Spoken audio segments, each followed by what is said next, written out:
tantas sobremesas que tuvimos, tantas y tantas, bueno, llegó la hora de grabar alguna, ¿no? Y aprovechamos que tenemos acá a Jorgito de paso. ¿Qué te parece? Ella nunca quiso pagar impuestos. O sea, su acusó, obsesión es no me pagar acusó. impuestos. No, Es como, se deja llevar por la época ella. Mi obsesión es ¿por qué la gente no quiere pagar impuestos? Es complejo, pero básicamente es porque lo que yo creo es que no le devuelve lo que cree que le tiene que devolver en servicios el impuesto que paga. Y se cree que se paga mucho, hay mucha gente que confunde la luz y el gas con los impuestos. Sí. Lo que te toman en el banco, por ejemplo, si es Circrem o alguna percepción, se considera impuesto. Y la verdad que no pagamos tanto en sí, la gente de a pie, pero se paga. Y con lo poco que te devuelve el Estado en servicios, parece mucho. Pero eso es lo que tus clientes de estudio contable van y te dicen, che, la luz y el gas te lo consideran como impuestos, quieren descontar algo. ¿Cómo? La gente, ¿qué piensa? ¿Qué es lo que piensa cuando piensa en impuestos? Perdón, acá quiero interrumpirte. En pandemia, que me quedé sin laburo, en un momento me tocó hacer encuestas. Y hablé con una persona que tenía mi edad, o sea, una persona adulta, y estaba muy enojada porque le parecía poco el IFE, porque ella pagaba todos sus impuestos. Y los enumeró y dijo, luz, gas, esto te lo juro. Ah, bueno, lo metía adentro de la ecuación. Sí. Eso es más que nada la gente de a pie, o sea, el ciudadano normal que tiene un empleo, que tiene una changa, lo que sea. Pero el que tiene empresa lo tiene claro. El que tiene empresa lo tiene claro, sabe cuáles son los impuestos. Esos sí son un poco onerosos, digamos, son fuertes. Para el que está todo en blanco es una carga alta. Pero bueno, ahí depende también de la productividad de cada sector, depende de cuán fuerte sea tu sector para poder pagar impuestos. Cuando hablamos de impuestos así en general, ¿no? Digo, vos hoy escuchás y la gente está muy con eso en la punta de la lengua, de que los impuestos son un robo, que la rebeldía, que no pagar impuestos, que grabar videitos en TikTok sobre... Yo lo pienso con cabeza más de economista y todo. Para mí pagar impuestos es el precio de bien en sociedad. ¿Querés luz? Luz no. ¿Querés salud? ¿Querés educación? ¿Querés la luz? No. ¿Querés la luz subsidiada? No. ¿Querés servicios públicos? Tenés que pagar impuestos. Entiendo el tema de la calidad. Entiendo que tiene que haber un repago y eso es lo que aburre a la gente. Ahora bien, una cosa son, y en esto yo estoy convencido de esto, yo creo que los impuestos en la Argentina no son ni altos ni bajos, son un quilombo. Sí. Tanto para la gente de a pie, como sobre todo para las empresas. Vos tenés una pyme, vos tenés una empresa, gastás muchísimo tiempo y muchísima energía en la estructura fiscal y un costo enorme, casi en algunos casos hasta asociativo en la ganancia. Y eso, como que el Estado es un socio que te desaparece en la pérdida, te dicen. Sí, básicamente es así. Vos si tenés una empresa y tenés empleados, pagás. Por los empleados, pagás. O sea, pagás cuando contratás al empleado. Está bien igual eso. Está perfecto. Después discutamos la carga. Para mí creo que está bien. Después pagás por lo que vendés y por lo que recaudás de terceros. Por lo que vendés es ingresos brutos, por lo que recaudás de terceros es el IVA. Y después de todo eso, pagás por lo que ganás. Eso es básicamente el conjunto de los impuestos que paga una empresa. Después tenés a las exportadoras que pagan retenciones, etc. La gente de a pie en sí no liquida impuestos y paga a través de otros. Paga cuando va a comprar, el IVA, si es empleado en relación de dependencia le descuentan los aportes patronales, la jubilación y la obra social, y cuando va a comprar paga, no sé, el café, la leche, etcétera, etcétera, la leche del IVA a los pobres, como dicen ahora, ahí pagas los impuestos. Y cuando pagas la luz, el gas, pagás una parte de impuestos, pero lo que estás pagando es el servicio que viene masivo. Yo creo que no son altos los impuestos en Argentina, están mal cobrados. O sea... Yo te pongo un ejemplo, Jorge, que es el que siempre uso, incluso cuando me toca por laburo dar charlas o hablar y demás, que lo he tomado de empresarios, de productores. Para el caso forestal. Vos tenés un tipo que corta madera en Misiones, la procesa en Corrientes y arma el mueble y lo vende en Santa Fe, paga 3 veces ingresos brutos. Se le lleva casi si haces la cuenta y un 8-9%, no tengo el número fijo ahora, y si agregás una provincia tipo lo vende en Buenos Aires, llegas casi al 13% de ingresos brutos, que es sobre lo que facturás, que es una barbaridad. Sí, y además eso lo que te genera es que si ponele en el último eslabón, eso lo exportás, lo que estás haciendo es exportar impuesto al mundo en vez de exportar trabajo. Claro. Pero sí, hay un... Ya está para candidato a gobernador. A intendente. La realidad es que Ingreso bruto es el peor impuesto, junto con las retenciones y el impuesto al cheque. Pero impuesto a los ingresos brutos no se puede sacar porque las provincias viven de coparticipación e ingresos brutos. Y la provincia es la primera ventanilla del Estado a los ciudadanos, da la salud, la educación, la seguridad y la justicia. Y se financian con muy poca plata, que básicamente es ingreso bruto, coparticipación y muy lejos, patentes, sellos, ABL, etc. La ciudad de Buenos Aires, por ejemplo, recauda el 70% de ingresos brutos, 60-70%. Provincia de Buenos Aires 50%. A lo que voy es el peor impuesto y es el más difícil de sacar. Dentro de los regresivos, ponerle el IVA es un impuesto regresivo, pero es el mejor, porque de última lo termina pagando el consumidor final. No, pero ¿por qué el mejor? Si por el mismo litro de leche, yo, Lore, un pibe que vive en un barrio anegado en Hurlingham y un pibe que vive en La Quiaca, todos pagamos el mismo impuesto por el mismo litro de leche. Sí, lo que pasa es que hay un consenso más o menos mundial que se puede cobrar, se puede recaudar y no afecta demasiado los precios de la economía. Y si bien es verdad que lo pagan todos por igual, no importa el ingreso, si la alícuota no es demasiado alta, no es tanto la carga fiscal para la persona. Imagínate, vos pagás algo de 100 pesos, el IVA es 17 pesos, no es 21, es el 21%. Ok, claro, sí. Entonces, el IVA es un impuesto coparticipable, además con eso las provincias pagan los servicios. Ahora sí. Relativamente es un impuesto que colabora con la prestación de servicio del Estado y lo que aporta al ciudadano normal. Con respecto a las empresas, no, las empresas industriales, que seguramente vos tenés más, la carga tributaria que tienen de ingresos brutos cuando son eslabones muy largos de cadena es más alta que el impuesto a las ganancias, por ejemplo. Es muchísimo más alta.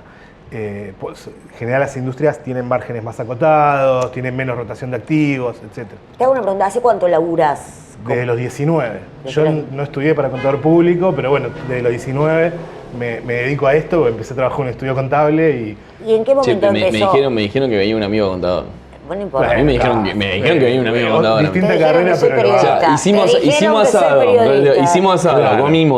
comimos. Yo no dormí la siesta. Tomamos vino. Que es fundamental. Todavía estoy tomando Yo estoy vino tomando mate. y no es contador.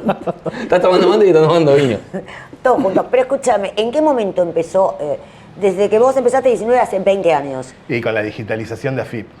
O sea, Che, una pregunta, porque yo tengo siempre una teoría, que es en el momento que se empieza a pedir la bancarización, es en el momento que más empieza a haber fastidio con el gobierno. sí, ¿Mi teoría es cierta? claramente. O sea, Yo siempre digo que desde el momento que las cajas de ahorro se usaron como medio de pago muy habitual, Sí. con el débito, Sí. las transferencias inmediatas, Sí. etcétera, ahí empezó a haber una información que tiene el Estado que antes no tenía y que eso obliga a la gente que vende a declarar esas ventas. Porque ser monotributista, ponele, hasta el 2012 vos podías tener 3 empleados y eras monotributista. Había muchos locales que no sabés lo que Sí. costó. No, yo laburaba en 11 en ese momento. Yo me acuerdo el último, que en el 2013 ya venían a Tirabas una factura al aire y... No, pero me acuerdo a uno en particular que ya era el 2013 diciendo, basta, poné débito, no.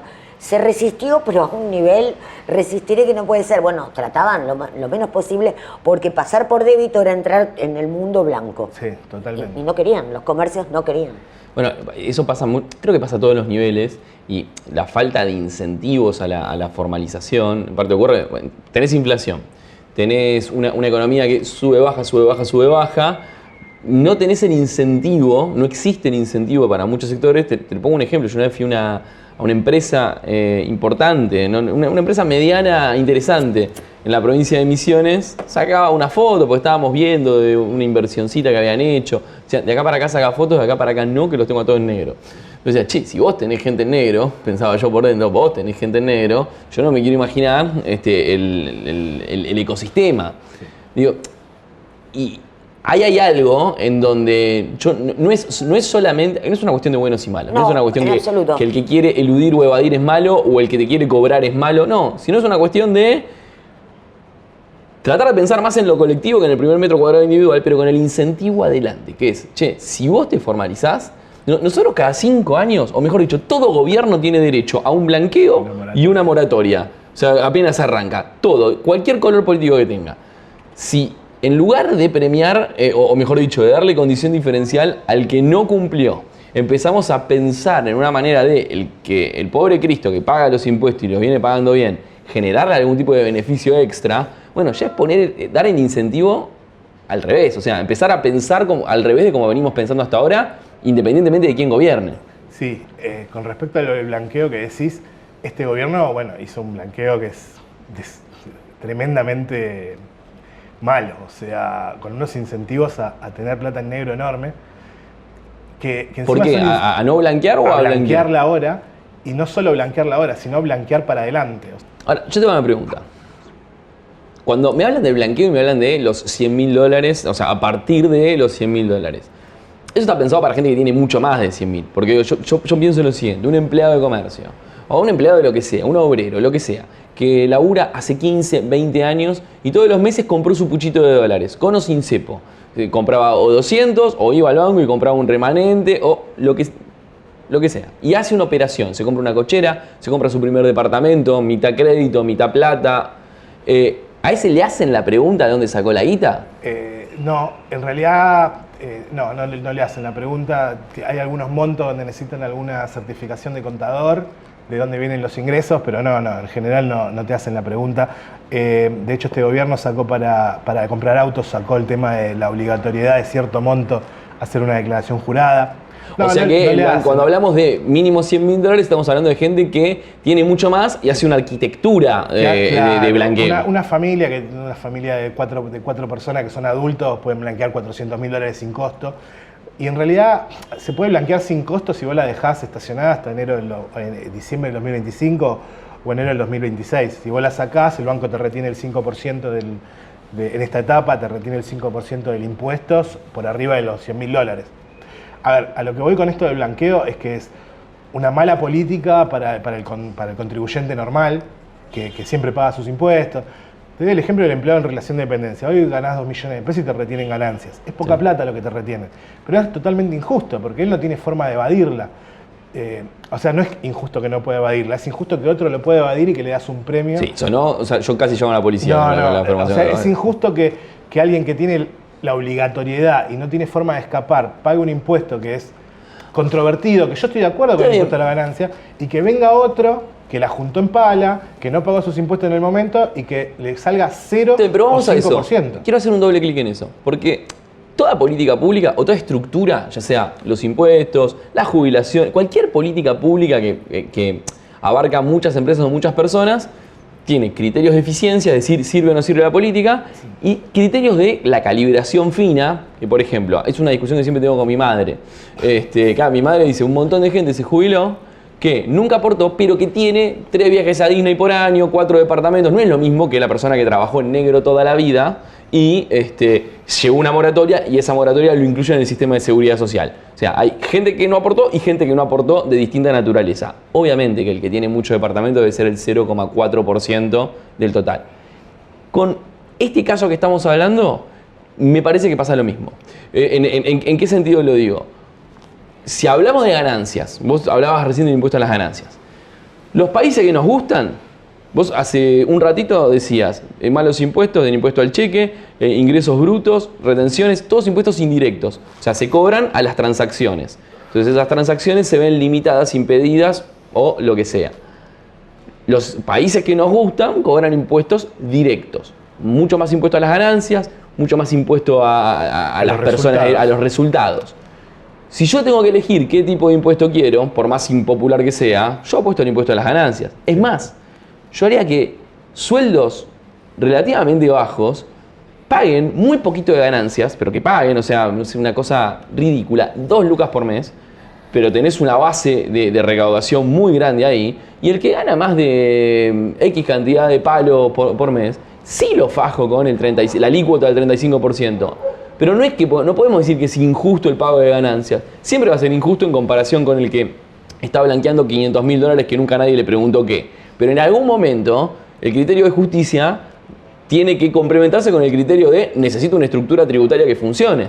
Sí, estoy de acuerdo, muy de acuerdo con lo que decís con el tema del impuesto a la ganancia, pero hay un tema que es central en Argentina. Hace 10 años que son siempre 6 millones de personas el sector privado registrado. Habla de otras cosas eso, de que no crece la economía también, ¿no? Claro, habla de los ciclos económicos, la macroeconomía argentina, etc. A lo que voy es, la gente que blanquea es poca. O sea, no hay 2 millones de personas blanqueando. Son los más ricos de Argentina. Y a esa gente uno le está perdonando un montón de impuestos. Vos lo mismo dijiste, o sea, una alícuota de 35% para ganancia, bienes personales hasta el año pasado era 2,25 si tenían la guita fuera o un poco más.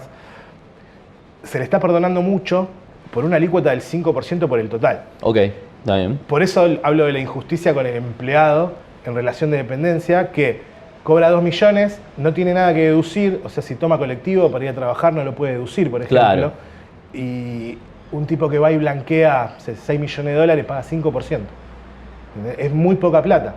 O sea, son 2 años de bienes personales como lo había planteado la reforma que había hecho Guzmán.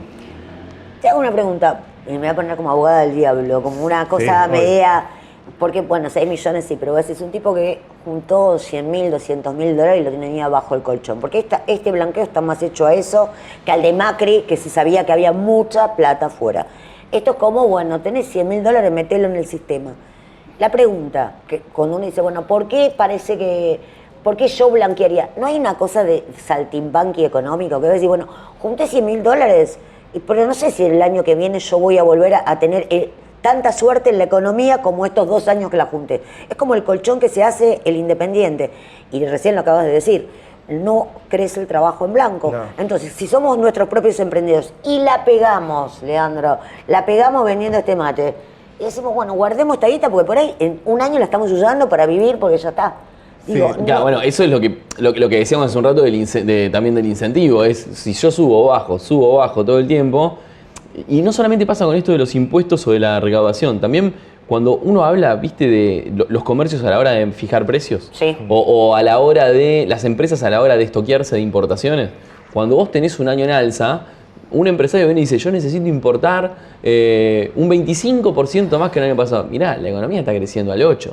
Vos no deberías tener que importar más que esa velocidad promedio, porque si no, esto es como el motor que se ahoga, esto sobrereacciona y no tenés dólares en el Banco Central para bancarla. Digo, esos comportamientos igual son bastante naturales en muchas áreas, porque cualquier indicador macroeconómico de la Argentina de los últimos 25 años es el electrocardiograma de un cardíaco en la montaña rusa. Entonces, en la época de subida, la gente se apura para desayunar la cena, sí. Y en la época de bajada, este es el peor momento de mi vida y se desembolsa de stocks. Sí, son 2 cosas. Lo que dice ella es lo que apuesta el gobierno hoy, que el argentino se desahorre dólares y claro, y que se monetice la economía con los dólares del colchón, digamos. Y lo que decís vos es, bueno, es básicamente por la macro. O sea, hasta cuando funciona bien, no hay tantos incentivos a adelantar una importación. El año pasado claramente estaban los incentivos por las IRAs, por un montón de temas, porque no sabía si iba a haber una devaluación, que era obvio que iba a haber. La parte tributaria funciona o no funciona en la medida que la macro funciona. Te voy a dar un ejemplo que es re incómodo, pero el monotributista. El monotributista paga muy poco impuesto. O sea, la categoría más baja paga 9.000 pesos entre IVA y jubilación. El resto es, 9.000 pesos entre IVA y ganancia. El resto es obra social y jubilación. Se necesita algo así como 14 monotributistas para una jubilación mínima o más, no me acuerdo.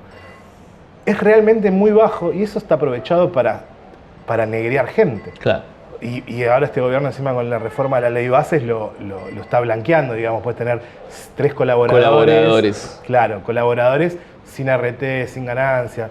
Bueno, el gobierno anterior no quiso hacer una reforma y ahora nos estamos comiendo una que es relativamente mala. Ahora, Jorge, déjame terminar con esto, lo único bueno es la reforma que hizo de ganancias está bien. Pero yo lo que digo, Jorge, es vos recién estabas diciendo algo que yo coincido, es cierto que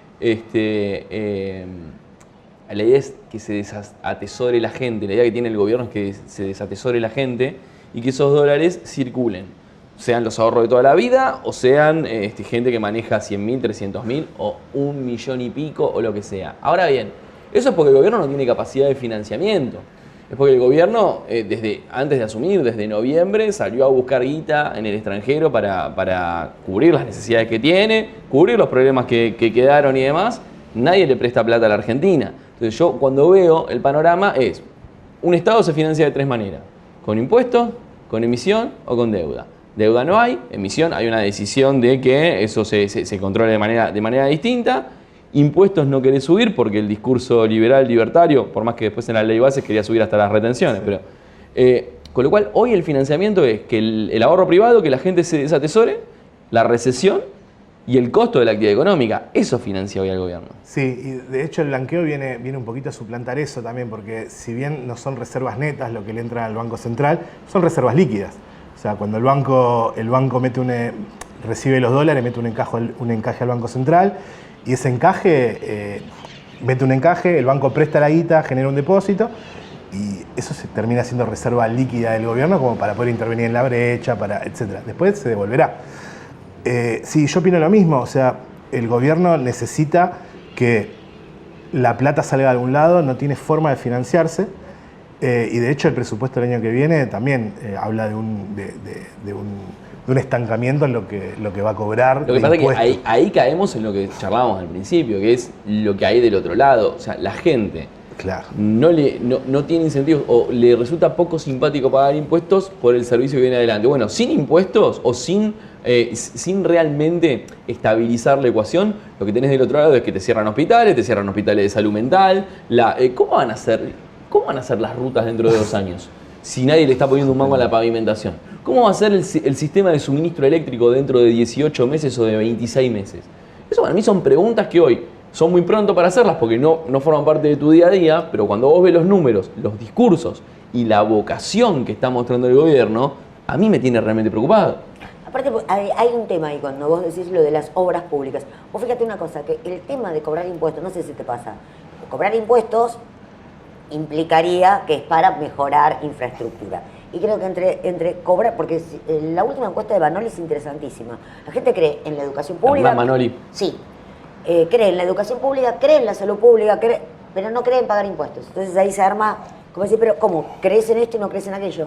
Y digo, bueno, sí, hay algo en el medio que los une. El pánico que les da la corrupción. Sí, totalmente.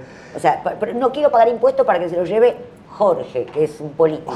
Jorge. Ojalá, pero no. Lleva, por lo que no nos está contando de sus clientes, algo te está llevando. Pero Claro.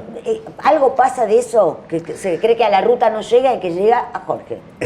Sí, seguramente. De hecho, hay imágenes muy feas, un yate, un bolso, parques eólicos, bueno. Es muy complejo entender a la gente el por qué no quiere pagar o el por qué paga los impuestos. Yo creo que para disminuir un poco esa tensión, lo que tendría que ser es más fácil cobrar impuestos y más fácil pagar impuestos. Es que para mí va por ahí. Es una cuestión para mí la corrupción es de segunda generación, Sí. la preocupación de la gente.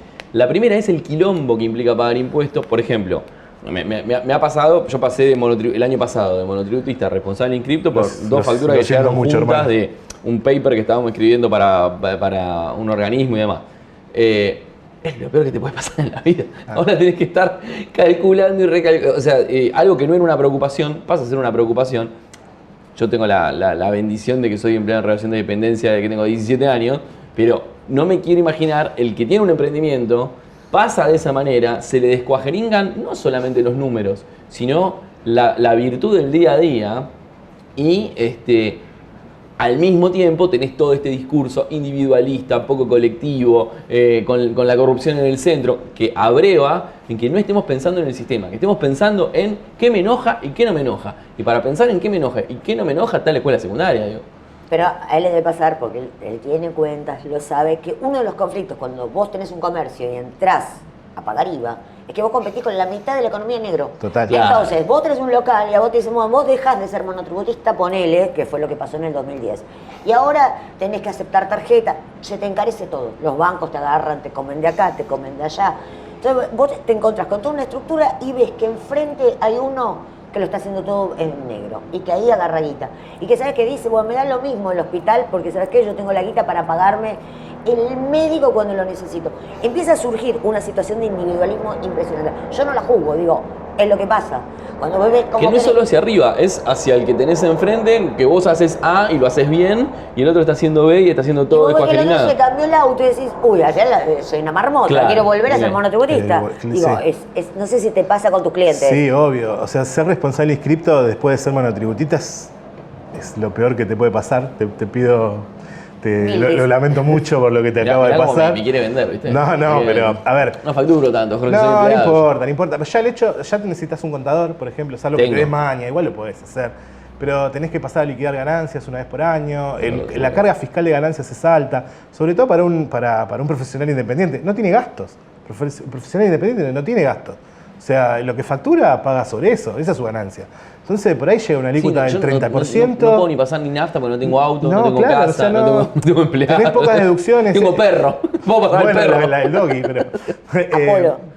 Las deducciones son muy chicas, es mucho más chica que la de empleado en relación de dependencia. No, ser autónomo, a ver, te doy un ejemplo. Ser autónomo es pagar parecido al monotributo sin obra social y sin obra social. Después, el IVA, esto es una realidad, el IVA no lo pagás vos, o sea, el responsable inscripto no paga el IVA. Claro. El IVA siempre lo paga el consumidor final. Pero bueno, vos haces de recaudador de la FIP, entonces vos facturás, por ahí un chabón no te paga a los 2 meses, tenés que pagarle la FIP a los no sé, 40 días, si sos pyme a los 90, y al final terminás haciendo todo un tema financiero también para recaudarle a la FIP impuestos de otros. ¿No te parece que el argentino es, o sea, tenemos 3 mundiales, ahora nos va bien en futsal, nos va bien en hockey, pero también si hiciera un mundial de capital de trabajo, capital de trabajo es optimizar la guita que te entra versus la guita que tenés que pagar. Los que mejoras en capital de trabajo son los supermercados. Los tipos pagan a 120, 90, depende del contrato que tengan con Por la su posición proveedor, dominante, ¿no? pero cobran en caja en el momento. Sí. Entonces la posición óptima. Entonces cuando vos ves, te pongo 2 ejemplos. Esto, el que paga impuestos le adelanta la plata a la FIP, pero tiene que estar correteando al que le paga. O ahora, el esquema que te hace el gobierno, corriéndome la lógica impositiva, pero yendo a la macro de este gobierno, vos hoy tenés una situación en la que no hay este ajuste, que no es estabilización, viene acompañado de una tasa de interés muy baja. Con lo cual, tenés cepo, la guita del blanqueo te mantiene el dólar bajo, o te mantiene el dólar en un relativo atraso, pero vos no tenés algo que compita, activos en pesos que compitan. La tasa de interés está bajísima. Entonces, ¿qué estoy viendo yo en las empresas? Y vos que tenés muchas clientes de empresas, a ver si ves lo mismo. Yo veo que las empresas están, como marcan precios de acá a 12 meses a una inflación de 108, 112, que es la inflación a 12 meses futura, y se financian a menos del 60%, 50%, depende de cómo se financian. Hoy en una fábrica es más importante el gerente financiero que juega con a cuánto tomo la plata y a cuánto pongo el precio y me quedo con la diferencia, que el gerente de producción que no hay demanda, están echando gente, ni en pedo te compran una máquina para contratar 15 changos. Sí, o te doy un ejemplo medio boludo, pero muchas empresas de las grandes prefieren pagar el SUS en plan de pago. ¿El qué? El 931, o sea, las cargas sociales. El 931. El 931. Lo que en 11 no hay. Debe haber, sí, debe haber. En 8 cuotas con interés de la FIP, que ponerla toda junta. Claro. O sea, el Estado también, o los impuestos también funcionan como una suerte de amortiguador financiero, digamos, para las empresas. O sea, primero pagan los sueldos, después pagan los proveedores y después la FIP. ¿Cómo es ese Rosario? Yo soy empresario. Primero pagan los sueldos. Porque si no, se me paran de manos en la oficina. Sacá las grandes empresas que eso no pasa. Una pyme. Yo tengo 10 empleados, hacemos... Hay una relación humana también con los empleados. Claro. O sea, a eso Lo le ves todos pagás, los días. tratás de pagarle todo el día, en el momento. Te pago las horas extra en negro si hay. Pues nada, financiar un poquito tu pyme. Después a los proveedores, porque si no, no puedes laburar. Y por último, el Estado. Vos mismo lo dijiste antes cuando empezamos la charla, un blanqueo y una moratoria no se le niega a ningún gobierno. Nadie, es como... Esto me tiene una moratoria muy buena, tan buena como la que hizo Alberto, tan buena como la que hizo Macri. Y bueno, entraron muchos. A ver, Viste que tenés la hermana menor de la moratoria, que es el plan de pago. el plan de pago son Es la 8 moratoria y el cuotas, plan de 12 pago. cuotas, depende de tu riesgo fiscal, eso igual están sacando. Pero vamos al caso de una pyme que es un poquito más grande, ¿qué importa? Esa la hicieron pelota con este tipo de cambio. O sea, primero Más los impuesto planes de país. pago. ¿Eh? Más impuesto país. Más impuesto país que encima, bueno, es otra de la parte. Otra Más de las baja de cosas- aranceles ahora para Claro. electrodomésticos. Otra de las cosas del veranito que está teniendo el Central comprando reserva es que en septiembre se nacionalizó muy poco, porque no querías entrar pagando el anticipo de impuesto país, que Claro. era 10% más, o sea, 17,5, 17%, y nacionalizás el 1 de octubre y pagabas 7,5. Pagás un poquito menos y después el resto lo pagás cuando haces el pago. Bueno, todas esas cosas son como mini puentes que va tomando el gobierno para llegar a algún lado. ¿A dónde va a llegar? No sé, porque me parece que es todo medio un quilombo todo esto. Pero volviendo a la parte de los impuestos y lo del director financiero, el gerente financiero, sí, hoy es muy, muy complejo para...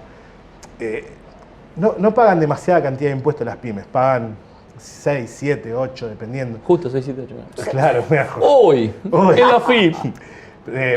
no pagan tanto. Otro día de buenas noticias.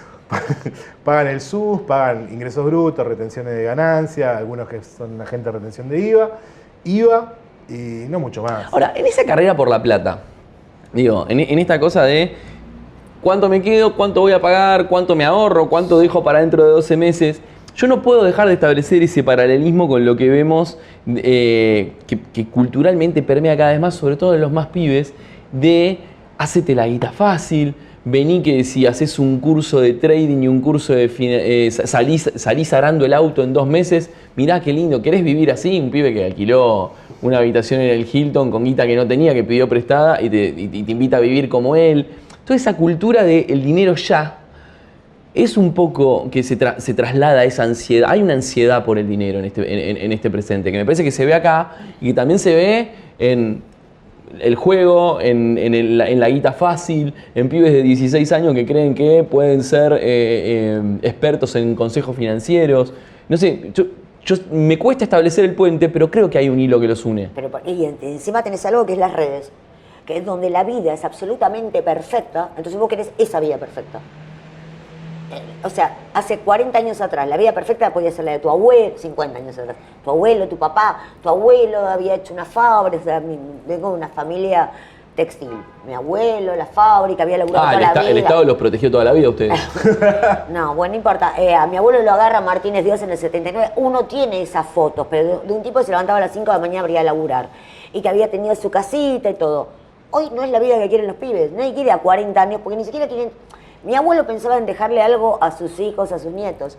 Hoy la gente no tiene hijos. ¿A quién se lo va a dejar? A nadie, no le importa ¿Y nada. cómo construimos lo colectivo en tantos incentivos que van en contra de eso colectivo? Porque yo de vuelta vuelvo a la idea original. Pagar impuestos es el precio de vivir en sociedad. ¿Cómo es el puente, digamos, de ese recaudador de impuestos, tío Bonachón, a lo que puede estar pasando hoy en 11, en los locales, en las mantas, en esa cosa callejera, en donde cómo me escapo del impuesto y cuál es el efecto real después en lo que facturo? Es que la realidad de la manta no es que se están escapando adrede del impuesto.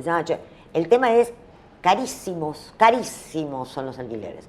Entonces, el que no puede tirar una manta es como volver a 1810, no sé cómo explicarlo. Bueno, ¿cómo puedo sobrevivir? No solo senegaleses, hay peruanos, hay argentinos, o sea... y te voy a contar algo, con la cantidad de cierres de locales, antes, uno piensa 2003, 2004, 2005, 2006, las chicas venían, se tomaban desde el oeste, desde el sur, para venir a trabajar a 11. ¿Mucho cierre de locales en 11? Muchos cierres, mucho achicamiento, mucho local familiar, menos empleo. ¿Qué termina pasando? Esas chicas, la nueva generación de chicas, lo que viene es a trabajar a las mantas, se labura por día. O sea, cuando vos ves pibas muy jovencitas, están laburando como de empleada de los senegaleses o empleada de... Y lo hacen por el laburo del día. Y una de las cosas que está pasando en este momento es que esa economía... ¿El senegalés tiene colaboradores? Sí, exactamente. Y los peruanos y los argentinos, o sea, no estás todo el día ahí. O sí, a veces estás 6 horas y 6 trabaja otra piba que gana la plata por el día. Eso es impresionante porque aparte eso te habla de una degradación del laburo y en estos tiempos mucho mayor. Y ahora ni deben tener colaboradores porque la colaboradora viene con el éxito. Porque a mitad del día tenés que ir a reponer, el puesto queda ahí solo, entonces... Ahora deben ¿De cuánto venden? Mira, la otra vez estaba hablando con un par, porque uno siempre pasa por ahí y ponele, si el verano 22-23 vendían 20 prendas, te doy una cifra Por más o menos. día. Por día, 20 prendas, te pongo ese número, no la plata, porque viste cómo es. Ah. Hoy están vendiendo 2, 3 prendas algunas mierda. personas. O sea, cambió Bueno, todo. y hay una pauperización. No sé si ustedes los ven en sus barrios. Yo soy del barrio de Barracas, del sur de la ciudad, hermoso. Nace la ciudad en mi casa, en mi barrio. Y una persona tan linda tiene que vivir en un barrio tan lindo. Ay, son zona. Yo vivo sobre la avenida comercial de Barracas, la avenida Montes de Oca, que se transforma en la 9 de julio. Cuando yo era chico y caminaba por Montes de Oca, que iba de la casa de mi abuelo a mi casa, vos tenías la juguetería, la librería, tenías tiendas en las que, no importa qué vendían, vos te frenabas a ver la vidriera. Y el acto del comercio, el acto económico de comprar y de desear algo, estaba en la sociabilización de caminar por tu barrio y ver tiendas lindas. Hoy en las avenidas son todas dietéticas, peluquerías, inmobiliarias y casas de boludeces de celulares. No hay más locales, no hay más locales interesantes, no existe más la vidriera. Digo, y en la lógica esta de cierran locales, la manta, vende menos, digo, las recesiones también vienen a pegar a un cambio de comercio en donde nosotros nos interactuamos a través del celular con lo que queremos. Te voy a decir una cosa que siempre tomo el consumo y lo uso con una película, con El silencio de los inocentes. Viste que Clarice... Nunca más hago eso, ¿eh? No, La primera y última vez que lo hago. Aníbal le dice, ¿por qué puede vivir cerca? ¿Por qué el asesino está cerca? Porque uno envidia y quiere lo que ve todos los días. Por eso las vidrieras sean lindas. Vos pasabas todos los días y terminás diciendo, ay, yo quiero ese pantalón. No sé si lo querías, ese pantalón, pero de tanto verlo lo querías. Bueno, hoy eso cambió. Porque también lo que cambió es la venta. Volvemos a lo mismo. Hace un par de años existe Avellaneda y existe La Salada. Y existen las ferias. O sea, en el conurbano está lleno de ferias. En la pandemia, las ferias fueron las que salvaron que todo no fuera un polvorín, porque la gente se iba a laburar a la feria en San Martín, cerca de la Fosforera, o sea, aparte las ferias son cada vez más, a ver, ¿cómo te puedo explicar? Bueno, los Andes, lo estamos viendo ahora, la feria de los Andes de Chacarita es un infierno, es una feria de ropa usada. ¿Viste cuando te tocan el timbre en tu casa, tenés ropa para regalar? Bueno, una vez que vos la regalaste, la lavan y va a pasar a este tipo de ferias. Ajá. La economía se degradó. Por eso digo, uno piensa en el futuro. ¿Cómo va a ser nuestro futuro? ¿Cómo van a ser los impuestos cuando tenemos una sociedad que está así rota? O sea, el pensamiento es de ahora en más con esta sociedad quebrada. ¿La mirada de los contadores? No. Yo creo que hay que reducir algunos impuestos, encarecer algunos otros y sobre todo crecer, ¿no? O sea, tener algún plan de desarrollo productivo, de crecimiento de la nación más que nada. ¿Cómo sería? Yo siempre pienso en cuál sería la estructura impositiva ideal para un país como Argentina. Digo, Atado por el hambre. No, Un país porque- aparte, te digo, alguna crisis. Suponete que esto termine en una tremenda crisis. No sé, viene el próximo presidente, tira una cosita y acá enseguida agarramos ese alambre. Sí. Por eso digo eso. Sí, ya nos ha pasado. Digo, cuando uno ve cómo recaudan los países a los que nos queremos parecer, que nos gustan, que ponemos de ejemplos en entrevistas, paper, clases, etcétera, tenés más impuestos directos, impuestos progresivos, el que más percibe más paga, el que menos percibe menos paga, baja incidencia de los impuestos indirectos. Acá tenemos todo al revés, pero es cierto que si tocas un botón, eso es un juego de suma cero. Si vos tocas ingresos brutos, se financia la provincia, que con nuestro esquema federal mentiroso, o sea, más confederal que federal, el dinero de las provincias es un riesgo. Digo, para hablar de federalismo tengo que estar 5 horas. Si tocas otro elemento, el municipio también se ve afectado. ¿Qué es una reforma impositiva posible en la Argentina? No holística. ¿Qué es lo posible? Hay varias cosas posibles. O sea, Argentina, bueno, vos como economista sabrás más que yo, pero Argentina necesita exportar más, producir más, o ser más productivo. Para en realidad. exportar más tenemos que enterrar ideas como la que tenía este mismo gobierno de subir 15% Totalmente. todas las retenciones Totalmente de exportaciones. inviable. El 15% de cero es cero. Vos cuando subís una retención... Argentina tiene un tema con las exportaciones, que no es solamente la cantidad de dinero que exportamos, es la cantidad de exportadores. En el 2011 vos tenías casi 12.000 exportadores, hoy tenés menos de 7.000. ¿Y eso qué significa? Que cuando vos te cambian las condiciones, o por ejemplo en enero que se decía de subir muchísimo las retenciones a todos los productos y de manera horizontal, hay tipos que con eso se bajan del container, porque es muy finita la renta. Exportar es un arte. Vos tenés que mejorar mucho tu productividad interna, conocer el mercado en el que vas a vender, Y una cosa es exportar por primera vez, otra cosa es sostener 3 años una exportación y que ese cliente confíe en vos, que quedás en el culo del mundo, que logísticamente es difícil que vos llegues y que sos el 0,2% de su estructura de proveedores. Total. Entonces, ese arte, esa conquista que muchas empresas argentinas logran, es frágil y hay que cuidarla. Cuando vos pensás en retenciones, vos estás bajando a muchas pymes del barco, estás bajando a muchas pymes del container. Digo, para empezar, esa es una de las primeras cosas a revisar. Con respecto a lo que sea impuesto a las ventas o exportaciones, bueno, claramente las retenciones no ayudan por lo que vos decís, porque te achica el margen, porque dependiendo del tipo de cambio podés quedar totalmente afuera de vender afuera, pero lo seguís vendiendo acá, entonces por ahí te conviene vender acá y dejás de exportar, ahí ya tenés ahí te cambia la ecuación, entran menos dólares, generás más presión en el mercado interno. ¿Y cómo disociar eso del discurso como más político de clase? Vos decís, che, no, el exportador la levanta en pala. A mí me pasó el año pasado, me fui a recorrer, un amigo me llevó a recorrer producciones agropecuarias varias. Digo, el productor agropecuario que liquida a $1, que está a 300 mangos abajo de el contado con liquidación o el dólar financiero, y a eso le quita retenciones. Sí. El tipo te dice, che, mirá, a mí no me dan los números, y encima con una sequía, como la que vamos a tener en 2025, porque aparentemente va a ser más fuerte que la del 2023. 50% más de calor este verano. 50% más de probabilidad de calor. Pero digo, ese tipo agarra y dice, che, mirá, no tengo agua en la napa, no me está creciendo la cosecha, yo fui a ver una cosecha de trigo, yo soy petizo, 1,68 m. A mí el trigo me tiene que llegar hasta acá, me llegaba a la rodilla. Cuando vos ves que ese tipo dice, yo no sé si levantar todo, quemar, o sea, no quemar, quemar lo que no salió, y ver si planto o no la cosecha de verano, te decía el tipo. Cuando vos ves esa cantidad de dudas, decís, bueno, pará, no estamos pensando en una estructura impositiva que cuide el devenir y el ciclo productivo ni de ni del exportador de botella, ni del exportador de servicios, ni del exportador. Hay una falta de conciencia de qué es lo que nosotros le vendemos al mundo y qué le podemos vender, que se refleja en la estructura impositiva. Mirá, primero lo que debería hacer cualquier hacedor de política pública es separar entre sectores que exportan, por productividad, por precio, por márgenes.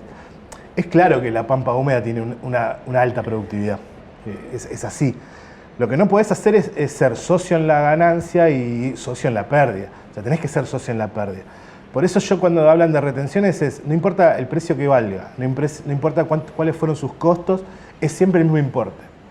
Y en realidad lo que sería más virtuoso es que vos le cobres un impuesto a las ganancias a ese productor, que encima el productor no es el que exporta. Hay 4 o 5 cerealeras que exportan todo, la cerealera le compran el grano, el cereal al productor, le descuentan la retención, le pagan los pesos y se acabó. Bueno, a ese habría que hacerle al agro, digamos. Habría que subir la alícuota de ganancias, subírsela, no sé cuán confiscatorio puede ser, eso es algo más de leyes, pero subir la alícuota de ganancias para las actividades más productivas, grabar en bienes personales. Sin retenciones. Sin retenciones. O sea, pensá esto. La retención creo que es entre el 33 y el 35%. Depende, 33 soja, sí. Creo que está 30 otros cultivos, bajó a 23 claro, la verdad que no me lo acuerdo de memoria ahora. Yo tampoco, porque encima son muchos ítems, así que no lo sé, pero suponete que de 100 pesos que exporten, hay 33 pesos para el caso de la soja que dejan de ser deducibles, o sea que ya lo recuperás por impuesto a la ganancia. Si tu dólar efectivo es 8.70 y se opera a 1.200, vos tus insumos los vas a buscar a 1.200 después. Total. Es algo de lo que está pasando. Igual no fue un mal año para el agro este. No, este año no. Pero, o sea, no sé si es injusto, porque la verdad que tienen un beneficio tener unos campos con mucha productividad, pero no todos tienen la misma productividad. Pero yo no hablo del beneficio ni de la persona. Hay gente que ahora, yo hablo de la actividad. No, es decir, yo quiero vender y que la ven, digo, yo quiero vender y en función de lo que vendo poder recaudar. Claro. Y que llegue a final de gana. A mí no me interesa de qué color es el gato, yo quiero que caza ratones. Yo lo que quiero es que Argentina venda. Mientras más vendamos al mundo, mejores salarios va a haber, porque hay una correlación muy fuerte entre actividad exportadora y mejores salarios. Y más allá de eso, va a haber mayor capacidad de recaudación directa a través de ganancias e indirecta a través de lo que te genera la economía. Total. Digo, una economía grande recauda más. Y eso es lo que no entiendo, eso es lo que me vuelve loco que no entienda el gobierno técnico liberal libertario de si la economía crece, vos recaudás más automáticamente. Sí. Vos no podés pretender llegar en un año a la estabilidad fiscal, al déficit cero, como se planteó el 17 de diciembre del 2023, diciendo voy a ajustar gasto y voy a subir impuestos. Pones toda la suba de impuestos en una ley que tardás 7 meses en aprobar porque mezclaste el corazón de tu política económica, que era la suba de impuestos, con que los jueces usen toga, tardás 7 meses en aprobarlo, la recaudación de impuestos llega tarde, todo te lo comes en ajuste y con una economía más chica no solo no tenés el efecto de los nuevos impuestos, sino que de los usuales recaudás menos. Esa falta de pensar, porque te lidera el querer tener razón antes de que las cosas se solucionen, que ya ni siquiera es hijo de un solo partido político, sino que es hijo un poco de la ansiedad del presente, de la época. A mí me tienen las pelotas llenas. Sí, a mí también. Hay muchos cambios que hubo ahora de regulaciones, de aranceles, etcétera, que no son para hacer de un día para el otro, son para explicarlos, tener un plan macro ordenado para adelante. Esta semana bajaron aranceles para productos importados que se vendan directamente acá y no bajaste lo de los insumos para producirlos acá. O sea, es una competencia totalmente desleal. Yo entiendo también que los industriales de acá por ahí algunos cazan en el zoológico, pero tenés que ser justo. Pero cambiar el incentivo para que lo hagan bien. No quieras matarlo porque tenés bronca. Totalmente. Un Estado no puede tener bronca. Totalmente. El Estado no puede tener bronca. Totalmente. Dejame la bronca a mí, que me peleo con mi vecino, dejate la bronca a vos, que retás a, no sé, a la maestra de tu nena porque no te gustó algo que hizo. Y el Estado que sea el árbitro que setea hacia dónde vamos. Y además lo poco oportuno, ¿no? Porque nos están pidiendo un esfuerzo a todos. No es que nos están pidiendo, nos hicieron esforzar a todos, algunos muchos más, a los jubilados. Y regalaste una baja de bienes personales que, si bien yo no estoy filosóficamente tan de acuerdo con bienes personales, o no de la forma que está, es demasiado grotesco. O sea, le bajaste bienes personales, se lo hiciste pagar todo junto ahora, por 3 años perdiste recaudación. A mí me parece muy grotesco lo que hizo el gobierno desde que asumió con respecto a la parte impositiva. Haber querido subir 15% de todas las exportaciones era una ridiculez. Gracias a Dios que en el Congreso dijeron, paremos la moto. Y otro tema, porque a veces pasa, todo el mundo se introdujo en el mundo de la billetera virtual básicamente porque creía que no le cobraban impuestos. O sea, débito no porque me van a cobrar. En cambio, me abro, no sé, Mercado Libre, me abro porque no voy a... Ese fue uno de los motivos porque se introdujo en la vida cotidiana. Todos tenemos billetera virtual. Yo no. Yo tampoco, pero bueno, no importa. Pues, pero toda la gente que me rodea sí. Yo sí. No es tan así, o sea, realmente es una decisión no cobrar impuestos sobre lo que pasa en las transferencias chicas de fondos entre personas, digamos. Yo creo que es una decisión de Estado no ahogar a gente que por ahí transfiere 1 millón, 1,5 millones de pesos por mes. Pero todos los contadores te dan un tope, te dicen hasta tanto, puedes hacerlo, después ya, pero es que ni siquiera se sabe cuánto, o sea, está todo muy en la nada. Lo que sí es seguro que las billeteras virtuales, con el QR más que nada, hicieron algo por la bancarización y por el cobro de impuestos para las provincias y para la nación, que no hizo ninguna política pública en la Argentina. O sea, llevaron a mucha gente a tener una cuenta bancaria o posibilidad de tener un crédito con empresas que no se fijan en base de datos de ANSES, de Banco Central, nada. Tienen su propia base de datos y pueden dar créditos productivos chicos, pero bueno, los dan. Lo que sí es verdad es que generaron mucha más recaudación, tanto en ingresos brutos como en IVA, para las provincias, que un montón de programas ¿cómo se llama? Un programa para blanquear actividad que nunca se hizo. O sea, fue algo medio fortuito. El Estado también influyó bastante en que se usen, o sea, dio beneficios. Mercado Libre fue apoyada, de hecho, por todos los gobiernos. Psicológicamente, al principio la gente creía que si pasaba por ahí la plata, que si no pasaba por el banco... Que era un videojuego. No, porque la idea es que si pasa por el banco tenés que poner el 21, entonces era todo billetera virtual porque se suponía que no pagabas impuestos. Psicológicamente fue, no importa si fue real. Sí, fue psicológicamente. En los importes chicos la verdad que no pasa nada, o no debería pasar nada, nunca tuve un llamado, che, me están haciendo una intimación, pero sí, funcionó muy bien, porque además le sacó el Vendedor de monopolio a paltas. Visa, ponele, a la Mastercard. O sea, hoy vas a comprar un chino y te pasa el alias y le pagás directamente. Pero el vendedor de paltas. O sea, no sé, los vendedores de Claro, paltas tienen el de alias. medias en la calle, tiene el alias. O sea, No, bueno, de hecho, viste la gente que pide por la calle. Total. No, me agarras sin efectivo, te paso te pasó alias. sí, total. No. Pero es verdad, es que es verdad. Bien. Sí, sí. Y está buenísimo.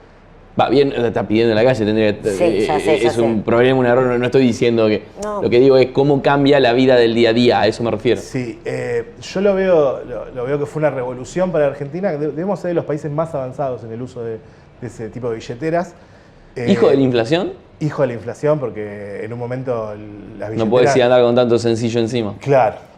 Porque mismo hoy te pasa igual el billete de 10.000 pesos, que hay pocos en la calle. O sea, vas a comprar algo al supermercado, son 15 lucas, tenés que ir con 15 billetes de 1.000 pesos. Y te compraste una yerba, un pan lactal y 2 giladas más. O una botella de vino, o sea, no sé, 8 o 9 lucas. Bueno. Y eso la verdad que si vos vas a un chino, te fijas que lo tiquetea y lo cobra por la billetera. Lo que se ahorra son la comisión de la tarjeta de crédito o débito y las retenciones, las percepciones de IVA, de ganancias, de ingresos brutos. O sea, le entra la plata directo y después paga sus impuestos. Pero lo que hizo por la bancarización y el blanqueo de la actividad fue un montón. Jorgito, me está llegando el auto, porque yo ya me tengo que retirar. Vas a tener que lavar los platos vos. Pero ¿cuántos asados más nos faltan? ¿Cuántas sobremesas más nos faltan para decir, che, qué bien la estructura impositiva de Argentina? ¿Cuánto nos falta? De acá a un tiempo, ¿cuánto falta? Y nos falta bastante. Nos falta un montón. Porque se tiene que hacer con muchos asados. Se tiene que hacer con empardando el gasto con el ingreso. O sea, vos no podés pensar en una estructura tributaria sin no saber en qué gastar y viceversa. Bueno, ¿y qué sectores proteger y qué sectores dejar tirados? No, dejar tirados es una palabra decir de que se reconviertan, que es una fea palabra, pero tiene que pasar. Falta mucho porque es muy complejo y los incentivos no están dados para que se haga una reforma tributaria para parecerse a un país de la OCDE, por ejemplo, o mínimo, no sé, como Chile, que es más fácil liquidar los impuestos, es menos engorroso. O sea, a la gente hoy no le gusta pagar impuestos porque además tiene que pagarle un contador, tiene que recategorizarse, tiene que entrar a la página de la FIP para un monotributista. Pagar sueldos es una cagada. No, pagar sueldos no, pagar las cargas sociales es una cagada. Si estás sindicalizado tenés que hacer una boleta sindical para otra cosa. En algún momento hay que pensar en una simplificación, en ir en una ventanilla única de impuestos, que no sea todo tan complejo, que se paguen igual los impuestos, pero que sea más fácil pagarlo. Jorge, O sea, no debería haber como mira, lo dijiste vos y ahora lo está diciendo él, como una gran reconciliación entre la política y la gente común. totalmente. Pero en términos de que, viste que a veces hay asesores que decís, pero no, porque, como decimos, cobra de tal lugar, tal otro. Cobran el primero y no captan toda una economía que no vive, que no cobra el primero. Que el primero es más, está muerto, porque cobran el 10, el 11, el 15. No hay más principio de mes, no hay más fin de mes. Digo, ¿no le falta esto a la política en general? Sí, le falta escuchar más al que va de a pie. O sea, A una reconciliación, porque siempre le parece que viene un enemigo. El enemigo es el contador o el enemigo es el que vende Bueno, es un buen enemigo. Es un buen enemigo. Es un buen totalmente. villano. Lo Y tenemos el acá, abogado no lo también. Es un buen villano el contador. una por cara suerte de no lo maldito. soy, así que... No, pero digo, ese tipo de reconciliación. Sí. Y una reconciliación entre tipo, no es que el comerciante es el malo o el tipo que tiene 10 hectáreas es el malo. Es Sí. como. Hay que entender el por qué lo hace. O sea, si vos pones un inspector de la FIP un sábado en una puerta de un restaurante, sabés que te está negreando. Es inevitable y no tengo nada contra el del dueño del restaurante. No le da la productividad. O sea, si tiene que pagar todos los impuestos que le corresponden, no le da. Entonces, ahí se tiene que poner a pensar el Estado cómo hacer para que le dé y para que te pague impuestos. No alcanza con hacerse el boludo. Entonces tenés que hacer cosas para que él pueda tributar lo que corresponde y que el Estado cobra lo que corresponde. Che, y como no alcanza con hacerse el boludo, yo digo, ¿quién lava los platos en un ratito? Yo me tengo que ir en un rato. Yo los puedo lavar. Semana que viene, ¿qué comemos? Yo no cocino. ¿Pero qué querés? Yo materializo cosas. Unas mollejas. Tengo unas ganas. Hacemos así. Yo lo voy a dejar, porque tengo el auto abajo. ¿Me tirás? Y yo te tiro. Vos quedás lavando. Me quedo lavando. Y bueno, comiste de arriba. Es así. Vinito. División de trabajo, hermano. Internacional. Gracias, hermanito. Gracias a ustedes. Gracias.